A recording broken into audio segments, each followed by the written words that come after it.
Mga kahuwan, panoorin ang video na ito upang alamin ang pinaka-latest na balita tungkol sa lagay ng panahon at bagyo. Update today. Narito ang latest kay Bagyong Verbena. Muli pa nga po itong lumakas at ngayon ay taglay na ang maximum winds na umaabot sa 85 km per hour near the center at gustiness pong umaabot sa 105 km per hour at ang kanyang pagkilos west-northwestward at 25 km per hour. At base nga po sa pinakahuling datos, nakita ang kanyang sentro sa layong 130 km kanluran ho yan ng Coron, Palawan.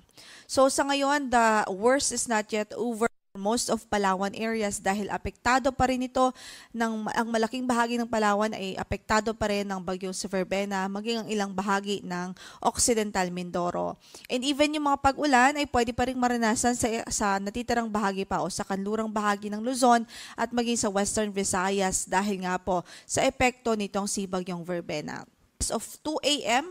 ay nakalagpas na po ng landmass ang sentro nitong si Verbena. Pero yung kanyang radius, hagip pa rin ang malaking bahagi ng Palawan and even may possible direct impact pa rin ito sa Occidental Mindoro. Kung kaya't may mga areas pa rin na nakataas ang ating tropical cyclone wind signal. At kung makikita po natin, west-northwestward ang kanyang magiging movement sa mga susunod na oras and by afternoon mamaya, posible po nasa hilagang bahagi na po ito ng Kalayaan Islands, yung kanyang sentro. And most likely by tomorrow morning, early morning ay nasa labas na po iyan ng ating area of responsibility as severe tropical storm. So halos tuloy-tuloy lang ang pag-intensify o paglakas nitong bagyo habang nasa West Philippine Sea siya hanggang makalabas po ito ng ating area of responsibility. Kaugnay dyan, nakataas pa rin nga po ang signal number 2 ngayon dito sa Calamian Islands at extreme northern portion ng mainland Palawan, partikular po dito sa El Nido at maging sa Taytay. Municipalities of El Nido at Taytay. So, dyan sa areas na yan ay pwede pa rin ang minor to moderate threat to life and property na magiging impact nitong bagyong si Verbena. So, possible pa rin yung 62 to 88 kilometers per hour na lakas ng hangin na maranasan doon ng ating mga kababayan. So, doble ingat pa rin ho at we're hoping by this time ay nasa safe shelters pa rin ang ating mga kababayan doon. Samantala yung signal number 1 ay nakataas naman po sa Occidental Mindoro, sa northern and central portions ng Palawan kasama na ang Cuyo Islands at maging ang Kalayaan Islands. Yung natitirang bahagi pa yan ng northern portion ng Palawan. So kasama na yung mga isla ng Cuyo at Kalayaan. So sa signal number 1 ay pwede po yung impact na minimal to minor threat to life and property.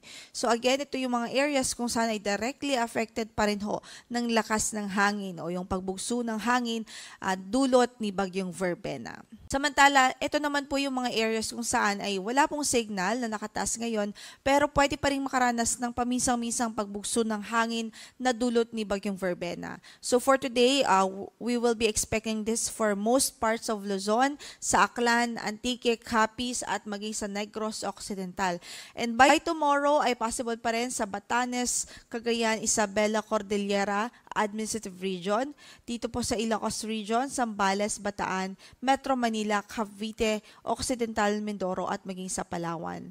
By the way, ito po yung mga areas na yan, yung gustiness o yung pagbugso-bugso ng hangin na pwedeng maranasan ay dulot po ng amihan din, yung northeast monsoon doon sa northern part ng Luzon at maging yung si Tropical Cyclone Verbena. In effect pa rin po ang ating weather advisory for today. So 100 to 200 millimeters of rainfall pa rin ang pwede pong maranasan dito sa Cagayan, Apayao, maging sa Isabela. So numerous flooding are still likely, especially sa mga low-lying areas at sa mga ilang araw na pong inuulan. Even yung mga flash floods at landslides is possible also.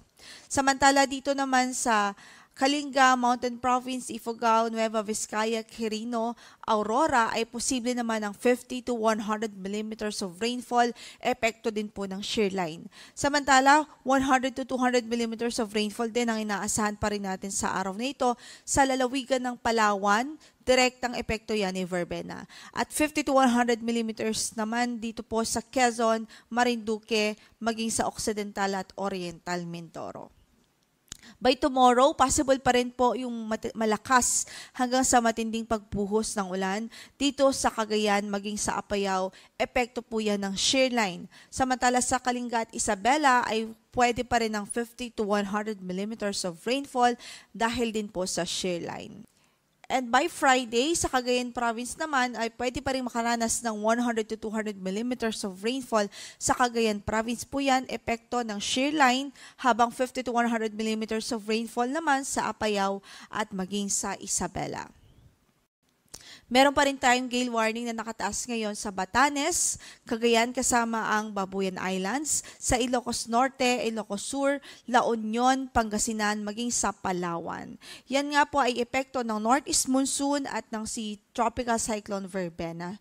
So sa mga nabanggit nating lugar, hindi pa rin po advised na pumalaot, especially yung maliliit na sasakyang pandagat dahil magiging maalon pa rin hanggang sa napakaalon po ng kondisyon ng ating karagatan doon.